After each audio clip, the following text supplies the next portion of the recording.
aí pessoas, e aí curiosos, tudo bem com vocês? Eu sou o Thiago e você está no Dota Experiente, o canal do software livre.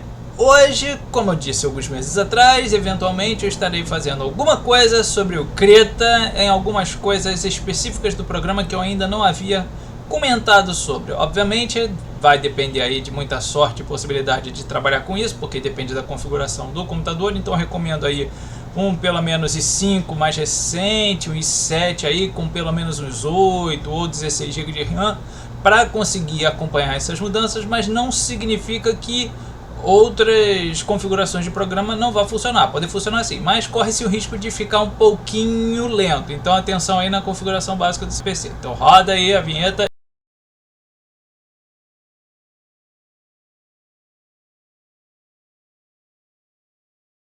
Então o primeiro detalhe é abrir o Krita e dar uma olhada no programa em geral. Para quem não entendeu o que eu estou fazendo, tem um bloco de notas aqui responsável pela informação que eu quero. Aqui embaixo tem coisa que eu não preciso, mas e aqui, esse é o vídeo 19 da lista de Kritas, com dicas e truques ou recursos que vou apresentar hoje. Então a maioria das configurações estão aqui: menu, configurações, configurar Krita geral, manipulação de arquivo. Mais ou menos é configurações de Krita e geral. Então lá no programa, as configurações vão estar de que jeito? Configurações, redefinir configuração, configurar o Krita, é essa aba que a gente tem que trabalhar. No local do geral tem uma série de abas, aqui à esquerda cada um desses símbolos é uma configuração diferente e aqui dentro eu tenho outras abinhas. Então a primeira dica é em manipulação de arquivos. A cada 7 minutos, isso daqui começa com mais tempo, tá? Mas isso daqui é um save automático a cada 7 minutos. Eu posso diminuir, eu posso aumentar, varia a cada 5 minutos. Então no meu caso, eu vou deixar isso aqui em 5 minutos. Quem quiser menos, pode colocar menos. Quem quiser mais, pode colocar mais. Lembrando que isso daqui também vai funcionar quando eu tenho o arquivo já guardado dentro de uma pasta específica. Faço a pasta, coloco todas as informações ali, crio um arquivo modelo, um arquivo 000, e vou salvando ele a cada X tempo, aumentando esse número, ou ele faz um autosave a partir desse modelo 00 e eu consigo trabalhar com um autosave funcionando na pasta onde eu estou trabalhando. Arquivos de backup tem essa referência aqui. Então na hora que ele salva e faz alguma coisa, alguma alteração e faz um save as ou um save automático, ele vai criar um arquivo que vai ter o nome do arquivo com esse traço aqui de tio.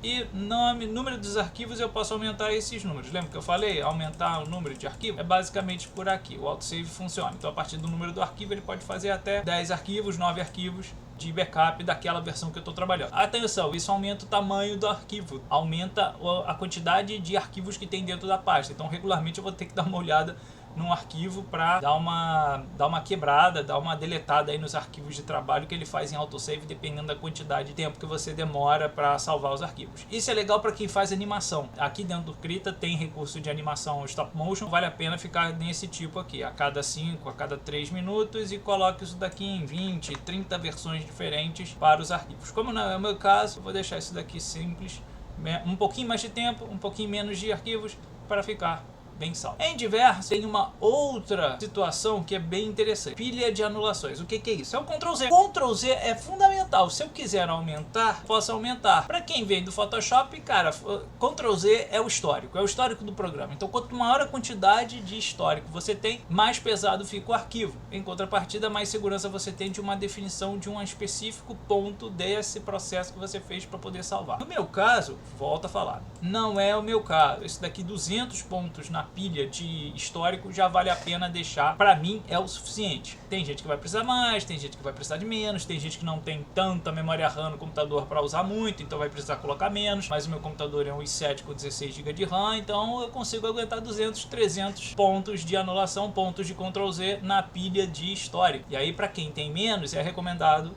usar menos. Para quem tem mais, explore e use um pouco mais desses recursos aqui que existem para manter a pilha de save funcionando, a pilha de histórico funcionando. Na aba recursos vai ter aqui o usuário e tá certinho. Manipulações, ferramentas, isso daqui eu não vou precisar muito me preocupar, e o tipo de janela que vai acontecer. Existe um recurso também, pincel. Para quem trabalha muito com desenho no Krita, que eu faço vários tipos de trabalho pequeno no Krita. Tem uma pequena fotomontagem, distribuição de conteúdo no arquivo que eu preciso fazer uma arte final que vai me servir. Então nesse ponto eu tô tranquilo. Mas tem gente que usa pincel. O tamanho do pincel vale a pena deixar um pouco maior, facilita para enxergar. Paleta pop-up, paleta de pincel. Para quem trabalha com pincel, paleta de configurações, eu acho que esse aqui embaixo, paleta pop-up, máximo de pincéis para definições. Quanto maior isso aqui, maior é a minha rodela de pincéis.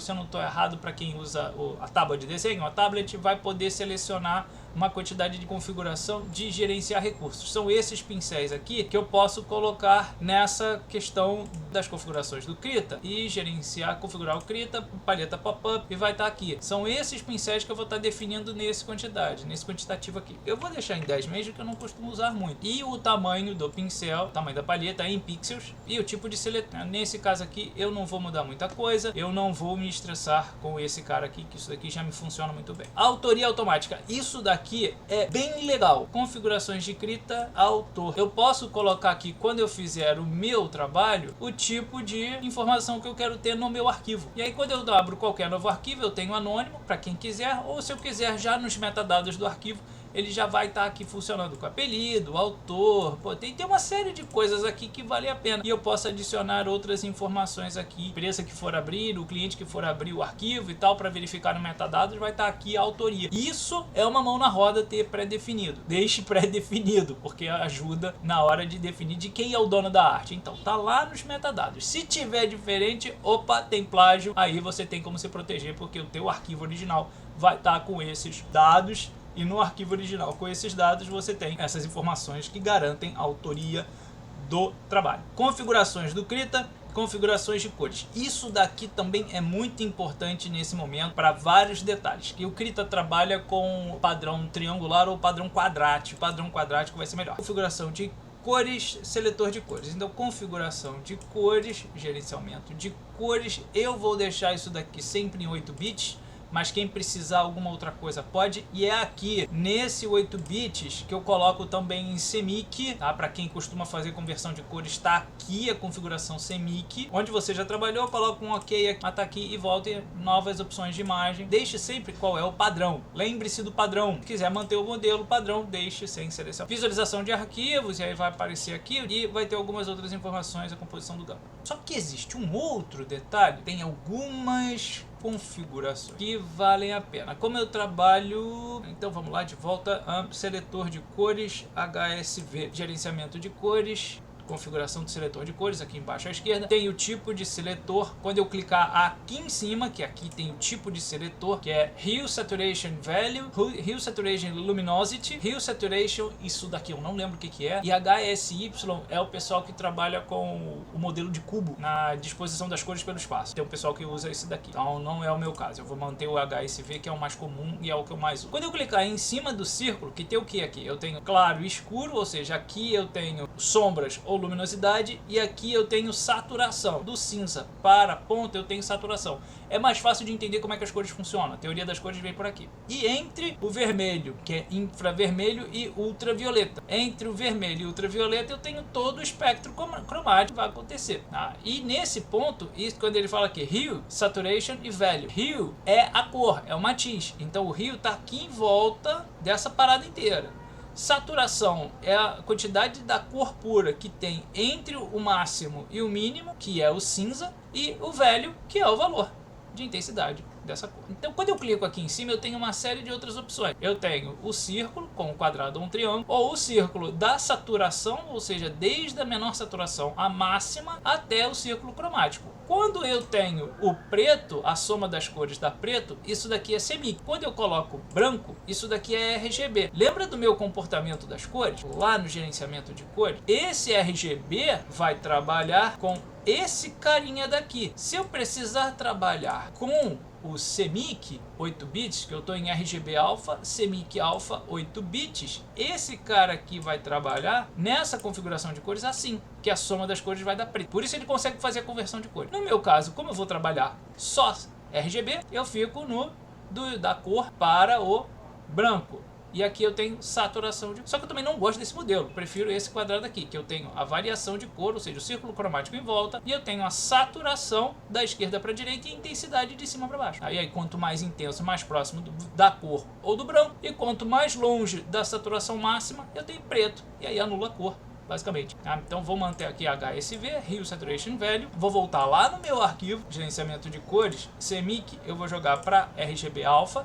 O Alpha é relacionado à transparência, ou seja, são camadas de arquivo transparente que podem gerar PDFs com transparência ou PNGs. PNGs RGB, se eu for para o CMYK, ele não vai fazer RGB, o arquivo CMYK ele não vai fazer PNG, ele vai fazer só JPEG ou PDF. Cores Lab é para quem age em cima das cores de laboratório de fotografia, LAB Alpha. O Alpha, como sempre, o quesito de transparência. Tá? Isso daqui depois tem uma maneira específica de trabalhar isso, não vai ser o meu caso nesse local. Tons de cinza, para quem vem do Photoshop ou do Affinity, tem um modo de cores chamado modo RGB, modo Index. É isso daqui, ele vai mudar o modo de cor para fazer o programa trabalhar em cima da sua forma de trabalho. Por isso que é interessante ter isso aqui, tons de cinza também. Se eu criar qualquer arquivo em tons de cinza, ele vai ficar tons de cinza. Então eu vou precisar trocar a configuração do programa, abrir de novo o arquivo, vir com essa alteração do programa para se impor em cima do arquivo e aí funcionar. Tem vezes que é o contrário. XY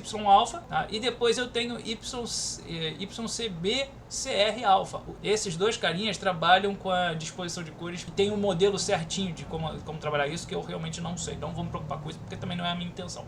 Quando o Krita, aí sim, o pessoal da comunidade brasileira e outros locais já falaram, possivelmente estando na versão 4.3 alguma coisa, já deve estar quase na 4.5, pelo que estavam falando no grupo brasileiro, parece que na versão 6 do Krita eles já vão estar com algumas possibilidades a mais de trabalhar com manipulação de fotografias e não só de desenho, o que é bom. E aí quando vier essa manipulação de fotografia, essas cores aqui vão ser ótimas para trabalhar em cima das edições fotográficas que vocês precisarem fazer. Obviamente não vai tirar o GIMP, não vai tirar Darktable ou algum outro software semelhante que vai trabalhar a fotografia. No futuro processo de evolução do Krita, já esperando lá a versão 5, versão 6, possivelmente depois da versão 6, com a possibilidade de trabalhar com fotografias e manipulação de imagem, as cores Lab Alpha vão ser as mais indicadas. Quando eu fizer OK aqui, ele vai aceitar todas as configurações que eu tenho. Uma última dica, presta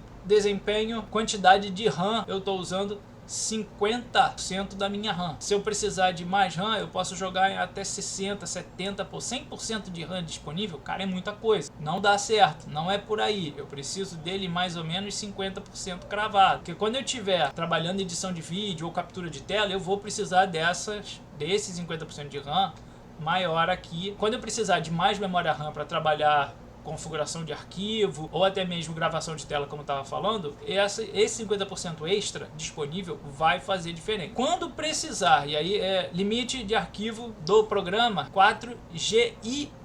Isso daqui é gigabit, se eu não estou errado. Isso daqui são 4GB. GB maiúsculo é diferente de GB minúsculo. Quando eu divido por 8, esse daqui vai dar 1 GB de GB.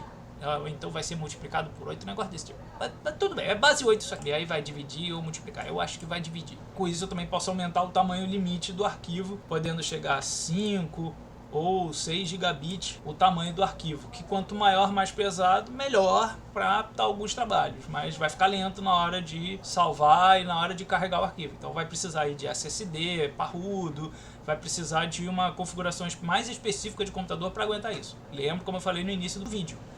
Se não tiver um computador bem parrudo para aguentar essas configurações, não faça, porque você corre risco de travar o programa, perder arquivo, corromper o programa, corromper arquivo e perder trabalho. Então não corra um risco desnecessário. O meu eu sei que ele aguenta, mas eu prefiro também não arriscar tanto, podendo aí sim chegar aqui a uns 60% de memória RAM usada no programa, que vai melhorar o desempenho dele para chegar no ponto de, opa, tá beleza, eu tenho um pouquinho mais de memória RAM durante algum ponto do meu trabalho que ele vai usar 60% do que tem disponível. Então é o limite que eu estou usando do disponível para poder fazer o programa rodar melhor. E se eu não tiver tanto e estiver trabalhando, fazendo outros trabalhos em outros, eu posso vir aqui, configurar para menos, ele só usa 40% do que tem disponível, mas o sistema em si trabalha melhor. O sistema, como o Windows e o Linux e o Mac vão trabalhar melhor, mas o programa vai estar limitado ao máximo que você estipular para ele. Para evitar os gargalos de pouca ou de muita memória, eu vou colocar sempre em 50%, que é o ideal. sempre o ideal. O ideal é nunca chegar além dos 50%, até porque de vez em quando eu preciso estar editando, fazendo filmagem e editando arquivo e editando vídeo, eu preciso de memória disponível. Se eu uso tudo disponível, eu posso travar o computador e perco todo o processo. Resultado, vamos dar mal, mesmo com 16 GB de RAM. Para resolver isso, aumenta a RAM. Pô, a minha placa não tem capacidade. Legal, então não vai poder aumentar, vai ter que diminuir. Nessa que diminui o desempenho. Tem que saber equilibrar bem. No meu caso, eu só uso o padrão de 50%. Se quiser restaurar todas as mudanças que eu sugeri aqui, volta a restaurar padrões. Como não é o meu caso, eu gosto dele assim, ele já me ajuda bastante desse jeito, facilita. Para quem quiser trabalhar na mesa digitalizadora, tem configurações de mesa aqui específicas.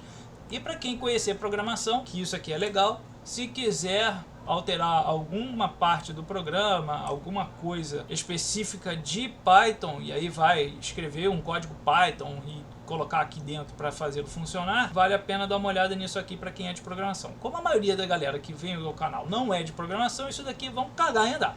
Mas saibam, dá para fazer isso também. Configurações de atalho, você pode alterar todos os atalhos e inclusive salvar, carregar, exportar o seu esquema de atalho, e aí sim, desse ponto você ter uma configuração de atalhos bem parecida ou ao Photoshop, ou ao Affinity, ou ao Photopaint, não interessa o programa, você tem como colocar tudo aqui como se fosse programa concorrente e fazê-lo funcionar como se fosse concorrente, o que vai te ajudar a acelerar o seu trabalho. Eu não recomendo fazer desse jeito. Pô, Thiago, mas por que não recomenda? Você está no Krita, você não está no concorrente. Se você chegou no Krita para usar, o que você vai configurar como concorrente? É simples, é uma questão de lógica, não faz sentido. E não faz sentido mesmo. Para quem está no processo de adaptação, a adaptação tem que ser completa. Vai lá e usa o programa como ele é, e não como você está acostumado. Senão a integração e a alteração, né, no caso a mudança de programa, vai se tornar meramente uma mudança de interface com os mesmos atalhos, ou seja, não vai ser 100%. E aí quando você mudar de computador, que vai estar um arquivo do Krita, um programa do Krita instalado para usar de qualquer jeito, quando você vai ver os conflitos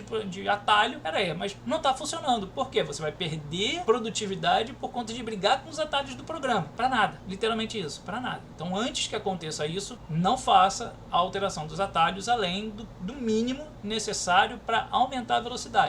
E não para mudar o programa, porque a maioria dos casos, instalou o programa, ele vai vir com seus atalhos. E esses atalhos é que vão fazer toda a diferença na hora de usar bem o programa, na hora de transferir seu conhecimento de um determinado programa para outro e começar a agir. Vamos deixar aqui um ok. Quando eu fizer um arquivo novo, vai estar prontinho porque eu preciso, uma série de informações aqui. Outro dia eu estava fazendo um arquivo e precisei alterar isso aqui, e aí eu tive que criar uma série de arquivos novos. Para configurar arquivos novos, eu fiz aqui definir, ó, 1080, tá em pixel, então tá em 1920 largura por 1080, vertical ou horizontal, defini isso e mandei salvar. Coloquei o nome dele, mandei salvar, apareceu aqui. Tem a versão Behance, que ele tem uma medida ali específica, e tem a medida quadrada, que eu também fiz para colocar ou no Rios ou em outros locais que eu quero fazer aquela arte ficar para um determinado sistema, e ele funciona melhor em quadrado, então vai em quadrado, e isso aqui já ajuda.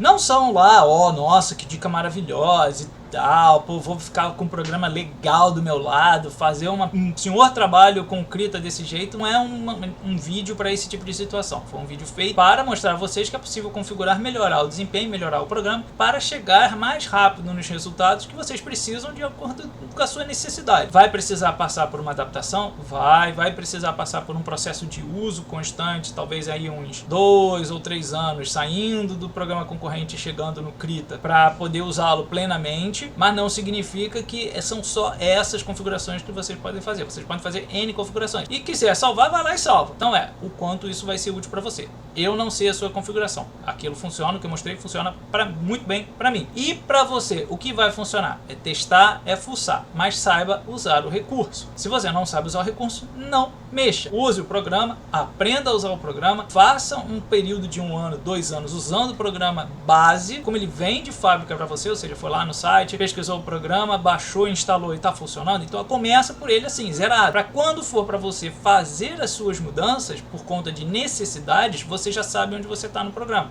Você não vai se perder nos docs, não vai se perder nos menus, não vai se perder no tipo de configuração de arquivo que você precisa fazer ou no tipo de cores que precisa trabalhar. Nesse ponto, o Krita, ele é bem versátil, ele é muito legal porque ele permite esse bando de alterações.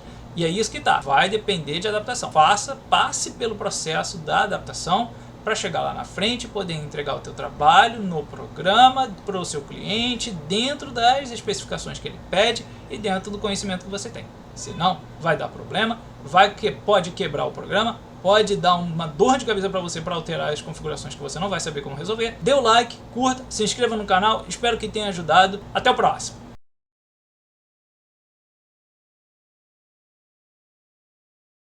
Ah, sim, também, na visualização eu posso trabalhar o tipo de renderizador do algoritmo que vai trabalhar o render das imagens. É o que vai renderizar o programa inteiro e vai fazê-lo funcionar no ecrã, né? No caso na tela. Quem fala ecrã é o português de Portugal. E aí eu posso usar tipo de software, hardware, a interligação entre hardware e software que acontece no sistema, que ele vai usar um determinado tipo de configuração. Não é nem configuração, é o tipo de programação que vai fazer as coisas a serem exibidas. E aí o pessoal tanto da Apple quanto da AMD trabalha muito com OpenGL, e o DirectX, que é esse Direct 3D aqui, é da Microsoft. Então quem usar processadores Intel com Windows vai trabalhar melhor com esse cara aqui. Para quem usar o Mac e Linux, eles vão trabalhar um pouquinho melhor com o OpenGL, para tentar entender que existem diferenças, mas é muito mais uma questão de sistema do que propriamente o uso, configuração específica da programa em si. Aqui tem outros recursos que eu não vou me preocupar com isso.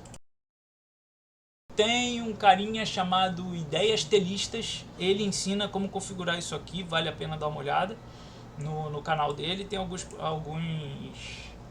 recursos lá que ele ensina também, que eu nem vou mexer nisso por conta de não há, para mim não há necessidade, mas vale a pena deixar aqui como recomendação. Tem o Elias Silveira e tem o Sami Souza, dois bons canais que trabalham com software livre e com Krita, que vale a pena. E tem a Desenhando com Mac, que é uma menina que também faz um bom trabalho com o Krita em trabalhos de arte e desenho, que são excelentes canais. Depois eu vou tentar fazer um trabalho só com essa galera que eu descobri brasileira que trabalha com Krita, que vale a pena ficar de olho, ficar sempre consultando, porque eles estão sempre lançando alguma coisa. Tá meio ruim, tá meio devagar hoje, ok, verdade, porque eles têm os trabalhos deles e vão precisar trabalhar cada vez mais com isso, e aí nem sempre tem tempo para produzir, mas em contrapartida, o que existe lá ajuda para quem quer aprender a trabalhar no Krita.